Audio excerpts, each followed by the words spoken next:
Okay, we're rolling. Damien Echols, Life After Death. I was standing. I was browsing an up shop with my family. Then I saw the spine of this book, and I saw Damien Echols. Where do I know that from? Why does that name ring a bell in my head? Well, I knew it from the show The Midnight Gospel, which is a Netflix show centered around the Duncan Trussell Family Hour, which is Duncan Trussell's podcast that he has, and they kind of cut up the podcast and animated it and turned it into a show. And the animator is Pendleton Ward, the guy who animated Adventure Time, like that guy. It was like his vision pretty much. And the show is pretty interesting. And one episode of the show had Damien Echols on as this guy called Cat Captain, and that episode was it had a lot of wisdom in it, right? Like the word being power, like how the words we say hold power, like in the world around us, and can not just shape our reality, but just influence things. So we have to be very careful of the words we say, which I think a lot of people would agree with that. Not even outside of a spiritual and religious perspective, when you say words, when you reinforce beliefs, they just get put into your own brain more and more. And your brain is the vehicle that you use to experience reality. So you shift your own reality depending on the words, ideas, experiences that you choose to consume and entertain. Another piece of wisdom was Damien Echols saying that he was thankful for his time in prison. Probably the most famous thing about Damien Echols is that he was part of the West Memphis 3, which was a group of 3 teenagers that was falsely imprisoned on the charge of killing 3 children, and they were innocent. And he was held in jail for a couple decades until they got some DNA evidence, and they're like, all right, never mind, you're good. The thing is, there was a lot of police persecution and a lot of people just hounding him, pretty much trying to force him to take the role of the perpetrator. So, like, if 3 kids go missing or something happens to them, a police department will obviously try and say, all right, let's look for the guy who did this or people who did this. But if they can't find the people who did this, sometimes scapegoats get used. I mean, I don't think anyone here would be shocked at the idea of a police department in a more rural part of America maybe acting up. And so they got him in jail basically on the basis of a coerced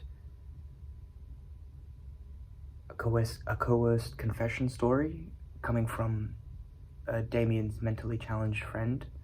So there's that. And the police department spent insane resources just trying to cover up this kind of story and trying to make sure that no one would hear about it, and that he remained in prison even though he was innocent.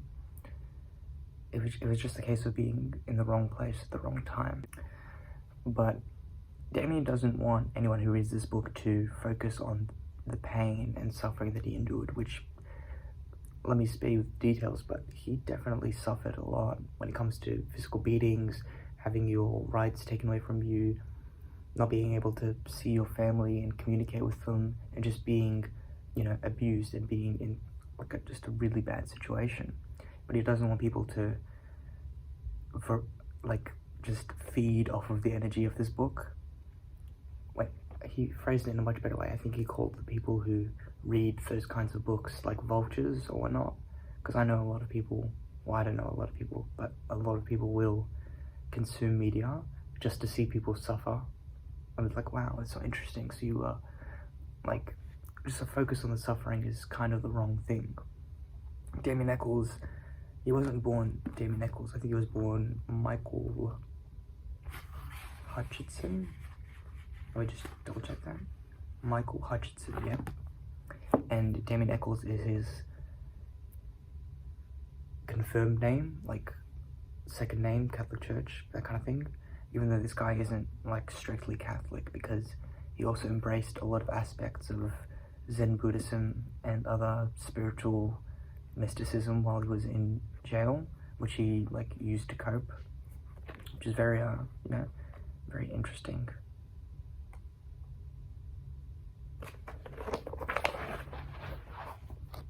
That kind of stuff, yeah. It's not some sort of story that you look at and you're just like, alright, I'm getting inspired, I'm getting fired up.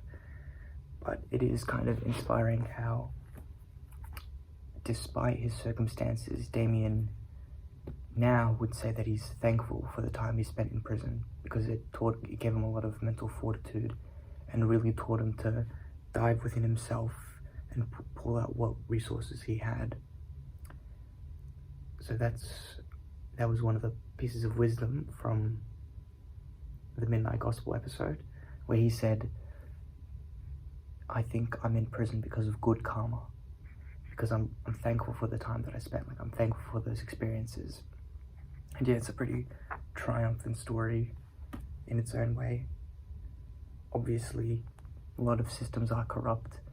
I thought it was pretty funny how, at one point, near the end of his prison tenure, he got a letter from Joe Biden, not like a personal letter, like a re-election letter, where Joe Biden's just like, yo, can you give me some money so I can defeat the Republicans? It's crazy. Joe Biden's so old. Yeah, not to get political or anything.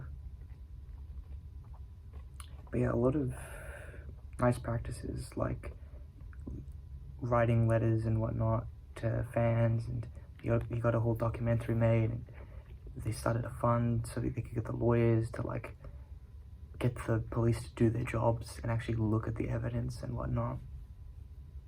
It's just, it is kind of sad how a lot of systems in our modern society are weaponized and used against the innocent. I mean, for every one Damien Echols, how many innocent people on death row? Oh, sorry, I forgot to mention, he was on death row this whole time, and the DNA evidence like saved them from being executed. How many innocent people, are convicted on death row just for being in the wrong place at the wrong time or fitting a description? It just gets you thinking. But that's not the point of this book. It's just his own personal story. I think there's he also grew up dirt poor. Like there were moments of extreme poverty in here, and there were just, it's a pretty rich book to talk about this guy, because he's had a very he's had a very varied life. I could just open up random pages and there's probably like nuggets of wisdom and gems in here. Like something he said about how we kind of assume that ghosts that haunt us are people, but more often than not it's the places that haunt us, like the memories and experiences we've had there, not the people themselves. Something like that. Like let me just try that. I have the shape of a dead man on the wall of my cell. It was left behind by the last occupant. He stood against the wall and traced around himself with a pencil, then shaded it in. Like, whoa.